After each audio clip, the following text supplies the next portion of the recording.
If you look at Julie, my wife, Mm-hmm. who sings professionally, she had an average voice. She was not super gifted vocally. She wasn't.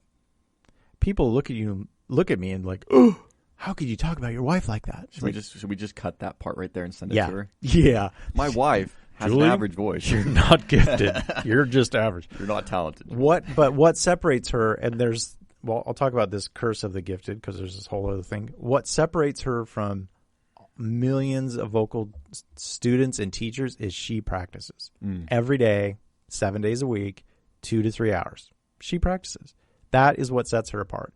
She's accumulated well over 10,000 hours of singing performance, Right. which makes her an expert, makes her gifted, not gifted, makes her, I don't even know what the right word is, accomplished. Stand out. Yeah. Yeah. She has achieved a zone of genius in that by putting in the time. Mm-hmm. And so there's this curse of the talented that they talk about that says the people who become the best sports players are not the most talented.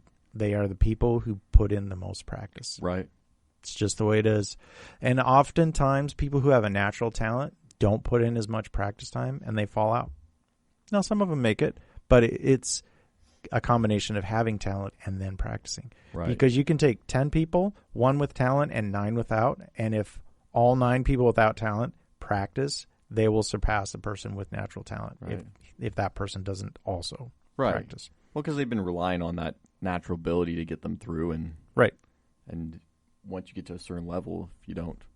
Yeah, and if you can do those 10,000 hours, you will be an expert at whatever it is you're doing.